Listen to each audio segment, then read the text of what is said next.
Arya Awasthi. Hope कि आप सब अच्छे होंगे, हेल्दी होंगे। तो आज मैं आपके लिए एक नया वीडियो लेके आई हूँ जो कि एनसीसी से रिलेटेड है कि what is NCC and how to join NCC. NCC क्या है और एनसीसी को कैसे ज्वाइन करना है। तो अगर आप सोच रहे हैं एनसीसी ज्वाइन करने का मगर आपको कोई इन्फॉर्मेशन नहीं मिल रही है, बहुत ही ईजी वर्ड्स में, ईजी पॉइंट्स में मैं आपको बताऊंगी कि what is NCC and how to join NCC. तो वीडियो को एंड तक ज़रूर देखिएगा ताकि आप कोई भी पॉइंट बिल्कुल भी मिस ना करें। और हाँ, चैनल को ज़रूर सब्सक्राइब कर लीजिएगा ताकि आने वाली आपसे कोई भी नोटिफिकेशन बिल्कुल भी मिस ना हो। और अगर आपको कोई भी कन्फ्यूज़न हो तो आप प्लीज़ कमेंट सेक्शन में पूछ लीजिएगा, मैं आपको डिटेलली बता दूँगी। और वीडियो को लाइक ज़रूर कर दीजिएगा ताकि मेरा भी मोटिवेशन बना रहे। अब मैं आपको बताने जा रही हूँ कि व्हाट इज़ एनसीसी, मतलब एनसीसी क्या है। तो सबसे पहले मैं स्टार्ट करूँगी एनसीसी के फुल फॉर्म के साथ। तो एनसीसी का फुल फॉर्म होता है नेशनल कैडेट कोर्प्स। तो ये तो ही फुल फॉर्म की बात। तो क्या आपने कभी सोचा है कि एनसीसी को अपने देश में लाने की ज़रूरत क्यों पड़ी, और सबसे पहले एनसीसी किस देश में शुरू करी गई, जिसको देखकर धीरे धीरे सभी देशों ने एनसीसी को अपनाना शुरू कर दिया। आप थोड़ी बात एनसीसी की हिस्ट्री के बारे में भी कर सकते हैं कि आपने सोचा है कि एनसीसी अपने इंडिया में क्यों लाई गई और सबसे पहले एनसीसी कहाँ पे शुरुआत हुई। तो ये भी जान लेना बहुत ज़रूरी है कि थोड़ा मुझे ये इंटरेस्टिंग पार्ट लगता है। तो आइए जानते हैं। तो सबसे पहले एनसीसी जर्मनी में 1666 मीन्स 1666 में स्टार्ट हुई और अपने इंडिया में 16 जुलाई 1948 को अपनी इंडिया में एनसीसी स्टार्ट हुई, वो भी 20,000 स्टूडेंट्स के साथ। और अब एनसीसी में कुल 15 लाख से भी ज़्यादा बच्चे हैं जिन्होंने अपना सर्टिफिकेशन कंप्लीट कर लिया है। तो सबसे पहले एनसीसी को जर्मनी में 1666 में स्टार्ट किया गया। भारत में 1948 मतलब कि 1948 को एनसीसी की स्थापना की गई, एनसीसी स्टार्ट की गई क्योंकि सेना में जवानों की कमी हो जाने की वजह से एनसीसी को स्टार्ट किया गया। क्योंकि उस टाइम 1947 से पहले हमारा देश जो था वो ब्रिटिश से भी लड़ाई कर रहा था फ्रीडम लेने के लिए। और उस फ्रीडम के बाद पाकिस्तान और इंडिया दोनों अलग हो गए। तो बहुत सारे जवान उसमें मारे जा चुके थे और हमारी रक्षा के लिए जवानों की कमी हो गई थी। इसके लिए एनसीसी को स्टार्ट किया गया, वो भी सिर्फ 20,000 स्टूडेंट्स के साथ जिनको मिलिट्री ट्रेनिंग दी गई। और आज एनसीसी में 15 लाख से भी ज़्यादा स्टूडेंट्स हैं जिन्होंने अपना सर्टिफिकेशन कंप्लीट कर लिया है। ये तो बात हुई एनसीसी की हिस्ट्री के बारे में। तो अब हम जानते हैं कि एनसीसी की डेफिनेशन क्या है। तो एनसीसी एक ट्रायंगुलर सर्विस ऑर्गेनाइजेशन है जिसमें आर्मी, नेवी, एयर तीनों मिलकर स्कूल और कॉलेजेस के फिट एंड डिसिप्लिन स्टूडेंट्स को मिलिट्री की ट्रेनिंग देते हैं ताकि वे आगे जाकर के इंडियन आर्मी में सर्व कर सकें। तो next point is NCC motto. NCC का मोटो होता है डिसिप्लिन एंड यूनिटी, मतलब कि एकता और अनुशासन, सब मिल कर रहे और डिसिप्लिन में रहें। और कैंप में हमें लीडरशिप, डिसिप्लिन, हमारी कैरेक्टरिस्टिक्स और सेकुलर हैबिट्स को बहुत ज़्यादा ध्यान दिया जाता है। पॉइंट है एनसीसी मोटो। एनसीसी का मोटो होता है यूनिटी एंड डिसिप्लिन, एकता और अनुशासन, जो कि हमें कैंप में और एनसीसी में सबसे पहले यही सिखाया जाता है कि हमें जो भी काम करना है वो मिलकर और डिसिप्लिन में रह कर के करना है।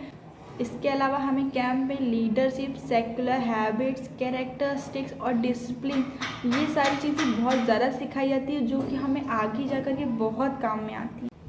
तो एनसीसी में सभी कैडेट्स को इंडियन आर्म फोर्सेस ज्वाइन करने के लिए इंस्पायर करता है ताकि वो सारी चीज़ें जो एनसीसी में सिखाई जा रही है उसे अच्छे से सीखे और आगे जाकर के इंडियन आर्म फोर्सेस को एज अ करियर के रूप में। एनसीसी की हिस्ट्री, डेफिनेशन, मोटो, ये सारी चीज़ें तो आपको पता ही चल गई होंगी। तो सीधे वर्ड्स में, सिंपल वर्ड्स में हम कह सकते हैं कि एनसीसी का जो मेन काम होता है वो स्कूल और कॉलेज के स्टूडेंट्स को मिलिट्री ट्रेनिंग देना होता है ताकि वो उसे सीख कर आगे जाकर के अपनी इंडियन आर्म फोर्सेस की हेल्प करें, उसमें सर्व करें। तो अब हम कुछ और थोड़े इंपॉर्टेंट पॉइंट जान लेते हैं कि एनसीसी ग्रुप का लीडर कौन होता है। एनसीसी ग्रुप का लीडर लेफ्टिनेंट जनरल रैंक का अफसर होता है जो एनसीसी ग्रुप को लीड करता है। एनसीसी का main head office new Delhi में है। एनसीसी के स्टेट लेवल पर 17 हेड ऑफिस हैं। इंडिया में टोटल एनसीसी के 788 मतलब कि 788 यूनिट्स हैं। एनसीसी अपने लिविंग मोटो की वजह से इंडिया के ग्रेटेस्ट कोहेसिव फोर्सेस में से एक है, जो देश के विभिन्न हिस्सों से आए हुए यंग यूथ के कैडेट्स को एक साथ मिलकर के सेक्युलर हैबिट्स एंड डिसिप्लिन में ढालने का काम करती है। तो ये तो बहुत ही शॉर्ट वर्ड्स में से और बहुत कम टाइम में मैंने आपको बताया है कि व्हाट इज़ एनसीसी, एनसीसी क्या है। और अब मैं आपको बताऊंगी बहुत इससे भी इजी वे में कि how to join NCC, NCC को कैसे ज्वाइन करना है। तो आपके लिए बहुत ही इजी होगा, क्योंकि मैं जानती हूँ जब नए नए बच्चे नए कॉलेज में जाते हैं या नए स्कूल में एडमिशन लेते हैं जहाँ पर कि एनसीसी होता है, उन्हें बिल्कुल भी अंदाज़ा नहीं होता है कि एनसीसी क्या है और कैसे ज्वाइन करना है। बस पता होता है कि एनसीसी है और वो मिलिट्री से रिलेटेड होता है बहुत, और उससे बहुत जल्दी जॉब मिल जाती है। मगर ऐसा कुछ भी नहीं है, आपको पूरी जानकारी होना बहुत ज़रूरी है, तभी आपको जॉब और इन सब चीज़ों में इसका फ़ायदा होगा। अगर आप एनसीसी ज्वाइन करना चाहते हैं तो सबसे पहले ऐसे कॉलेज में एडमिशन लीजिए, ऐसे स्कूल में एडमिशन लीजिए जहाँ पर एनसीसी की ट्रेनिंग दी जाती है, या फिर आप सीधे बटालियन में जाकर के बात कर लीजिए, वहाँ पर एनसीसी का एडमिशन लिया जाता है। तो अब बात करते हैं कि एनसीसी ज्वाइन करने के लिए क्या क्वालिफ़िकेशन होनी चाहिए। आप 8th क्लास से लेकर के ग्रेजुएशन के बीच में किसी भी टाइम आप एनसीसी ज्वाइन कर सकते हैं। बस आपको ऐसे ही कॉलेज में एडमिशन लेना है या ऐसे ही स्कूल में एडमिशन लेना है कि जहाँ पर एनसीसी हो, वहाँ पर एनसीसी की ट्रेनिंग दी जाती हो।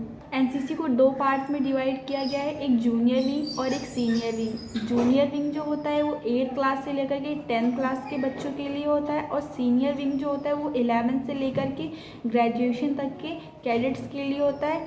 तो और जो एज होती है वो 13 साल से लेकर के 26 साल के बीच में आप कभी भी एनसीसी ज्वाइन कर सकते हैं।